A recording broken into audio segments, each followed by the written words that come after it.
লায়কা বশির ও সায়েম মহসিন জুলাই অভ্যুত্থানের সামনে সারিতে থাকা লড়াকু শিক্ষক, যারা কোনো কিছুর পরোয়া না করে শিক্ষার্থীদের পাশে ছিলেন।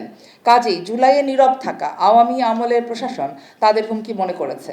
দ্বিতীয়ত, গত নভেম্বরে বিশ্ববিদ্যালয়ের ভেতরে একটি যৌন নিপীড়নের বিরুদ্ধে গঠিত কমপ্লেন কমিটির আহ্বায়ক হিসেবে লায়কা বশির কয়েকজন প্রভাবশালী কর্মকর্তার নিপীড়নের বিরুদ্ধে সাহসী ও বলিষ্ঠ ভূমিকা রেখেছিলেন, যা আরেকটি অংশকে ক্ষিপ্ত করে তোলে। তার পাশে থাকার অপরাধে সায়েম মহসিনকেও লক্ষ্যবস্তুতে পরিণত করা হয়। সর্বোপরি শিক্ষক হিসেবে তারা উদার ও প্রগতিশীল মানুষ, যারা ছাত্রদের কল্যাণে নিবেদিত। এমন শিক্ষক প্রতীক হিসেবে যাদের জন্য বিপজ্জনক, তারাই এই দুই শিক্ষককে বলির পাঠা করে ইউএপিকে অস্থিতিশীল করে তুলতে চেয়েছেন এবং নিজেদের ক্ষমতাকে সংহত করতে এক ধরনের ভয়ের সংস্কৃতি তৈরি করতে চেয়েছেন বলে আমরা মনে করি। এমতাবস্থায় আমরা বলতে চাই, যেভাবে অবিবেচনা প্রসূত ও অযৌক্তিক দঙ্গল সৃষ্টি করে দীর্ঘদিনের কর্মস্থল থেকে তাদের জবরদস্তি চাকরিচ্যুত করা হলো, যেভাবে তাদের স্বাভাবিক জীবনযাপনকে বিপদাপন্ন করে তোলা হলো, সেটাই কি আজকের দিনের বিশ্ববিদ্যালয়ের শিক্ষার্থীদের চূড়ান্ত পথ ও প্রবণতা? যে কোনো মূল্যে গলা টিপে মারতে হবে মত প্রকাশের স্বাধীনতাকে? এই জন্যই কি হয়েছিল জুলাই গণঅভ্যুত্থান?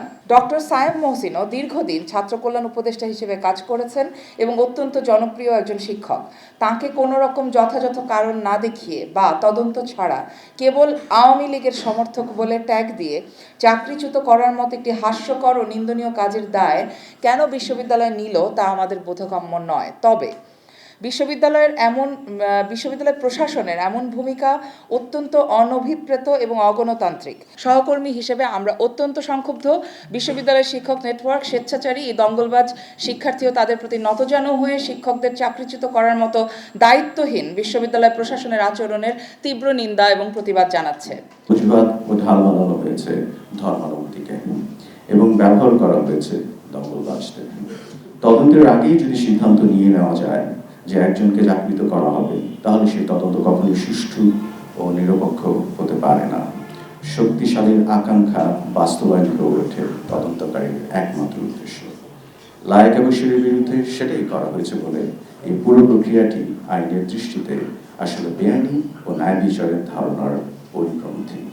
বিশ্ববিদ্যালয় প্রশাসন সুস্পষ্টভাবে অন্যায্য ও বেআইনি কাজ করেছে। তেজগাঁও থানায় একটি সাধারণ ডায়েরি করেন। তিনি তদন্তের প্রশ্নে অনড় থাকলে প্রশাসন একটি তদন্ত কমিটি করতে বাধ্য হয়। সে সময় পর্যন্ত আসা অভিযোগগুলো ছিল মূলত ফেসবুকে এবং অনেক ক্ষেত্রে কতগুলো বায়বীয় বিষয়গুলো নিয়ে, যার সিংহভাগই এসেছিল ফেক অ্যাকাউন্ট থেকে। ফলে হাতে তেমন কিছু না থাকায় তদন্ত কমিটি লায়কা বশিরের বিরুদ্ধে গুগল ফর্ম তৈরি করে অভিযোগ আহ্বান করে। একই ব্যক্তি একাধিক অভিযোগ করেছেন কিনা তার পরিষ্কার নয়, কারণ অভিযোগকারীদের নাম পরিচয় নেই, যা অভিযুক্তের প্রতি অবিচার। অভিযোগকারীদের নাম গণপরিসরে প্রচার করা যেমন নীতিবিরুদ্ধ, তেমনি অভিযোগকারীদের নাম গোপন রেখে অভিযুক্তকে প্রশ্নবিদ্ধ করাও নীতিবিরুদ্ধ কাজ। লায়কা বশির শিক্ষক হিসেবে কর্তব্যনিষ্ঠ, আর অভিযোগগুলোর মধ্যে আছে তিনি ক্লাসে ও পরীক্ষার হলে নিকাব ও মাস্ক খুলতে বলেছেন, খারাপ ব্যবহার করেছেন, নামাজের কারণে ক্লাসে দেরি করে আসায় বিরক্ত হয়েছেন, ক্লাসে ইসলামে নারীর সম্পত্তিতে অধিকার সমন্বয় বলেছেন, কোরবানি নিয়ে বাজে মন্তব্য করেছেন। মন্তব্যটি কি সেটির উল্লেখ নেই। ইসলামের সাথে সাংঘর্ষিক বিষয় ক্লাসে আলোচনা করেছেন এবং ফেমিনিজম প্রচার করেছেন।